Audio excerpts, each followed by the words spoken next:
Okay, so let's take a look at how you can install PostgreSQL database on macOS. So if you open Google Chrome and go to official PostgreSQL website, we will be finding a particular package for macOS. Now let's type in PostgreSQL. Let's hit enter and let's find out which version is available for us to install. Now here, if we go to the official site,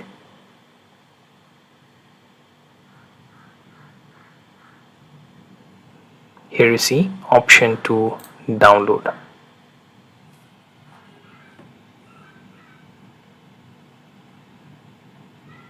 Right, then we have macOS option and simply select the version. Let's say for PostgreSQL 14 we have that particular option to choose from. Right, there is also alternative option of using postgres.app for installing both Postgres as well as its native viewer. Right, so Postgres app, if we check on another tab, we'll take a look at that. Right, so basically it allows you to install Postgres and also it installs option to navigate your Postgres. Right, and this particular Postgres app is free. Right, and then third option being using Homebrew. So we'll take a look at Homebrew first before going for installation. So if we open terminal, we type in, let's say, brew, then update. Right, it will search through all the packages, and if it requires anything to update, it will update that particular package. Now you can see both brew update and brew doctor shows your system is ready to use brew. What we can do is we will clear the shell. Right, now let's go back to typing brew install Postgres. Right, by using this command also install PostgreSQL on your system. Right, so what we'll do for now is we'll close the terminal. Right, get back to Chrome, and here you see there are other options like using Fink, Homebrew, MacPorts, and Postgres app. Right, so what we will do is we will take a look at this particular EDB version that we can install. So simply go with EDB installer. So it will take you to their official site. Right, and here you see Mac OS X. Right, so we can just select that particular version and we'll start the download. Now once the installer is downloaded, what we can do is minimize the browser and go to our downloads folder. Right, so open downloads and let me close anything that is already open. Now here you see we have our PostgreSQL. You can open with, simply double click on package to open it, and then it should start your Postgres installer, where you just have to give your password so that it can proceed with installation. Now as you can see, it has started the setup. I have to click on next. Then here you see installation directory, then /library PostgreSQL 14 is selected. Click next.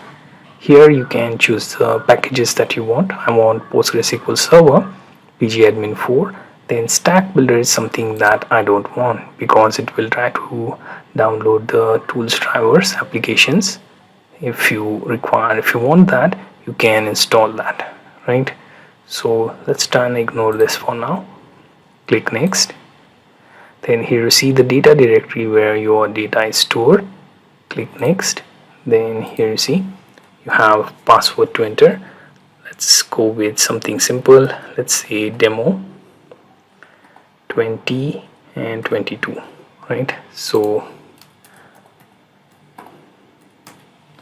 simple password so that I can remember later when I design application with this. Click next.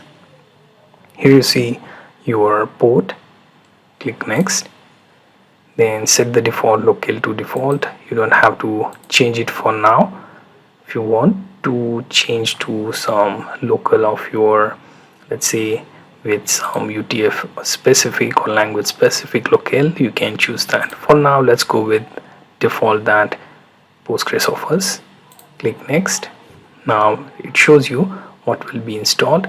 Click next.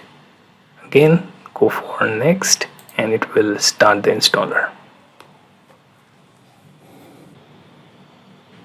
Now at the end you can see the setup says Postgres has finished installation. You can click on finish, right? Now you can also go for closing everything that you have open so far. Now in Launchpad we will try to find out whether we have pgadmin and psql shell. So here you see both of them are available, so we can simply click on psql shell first and we'll try to find out whether it allows us to connect, right? So it will ask for permission.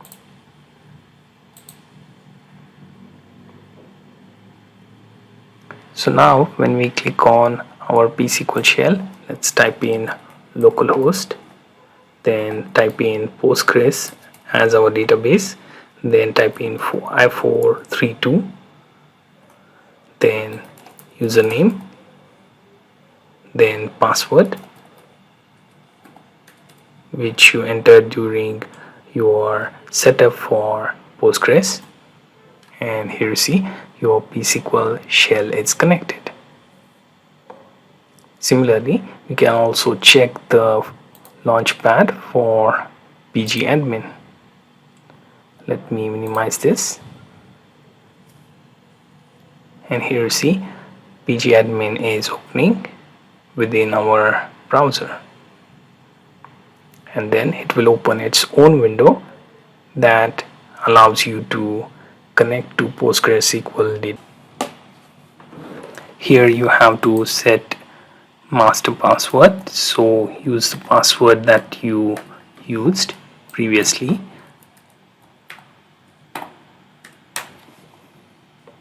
Click OK, and now here you can see you have managed to connect to your server.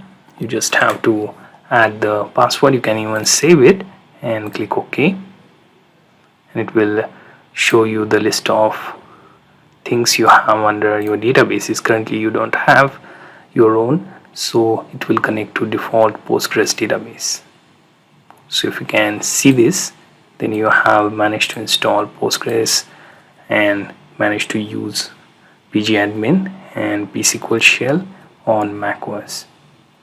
Now few more things to do here is, when you have some of the issues like server not able to open, then what you can do in that case is, let's say if I open new terminal window, here you have to type in pg underscore ctl,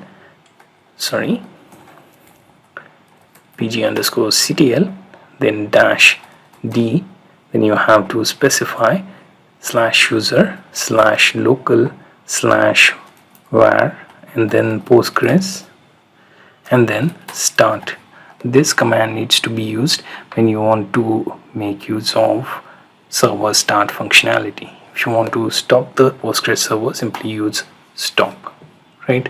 This is something you do when you are having service related errors with Postgres. Similarly, if you don't see a first instance of your PostgreSQL, you can simply type in initdb within your psql shell, and that should start your psql Postgres instance as well. So these are few things that you have to look for when it comes to installing PostgreSQL on macOS.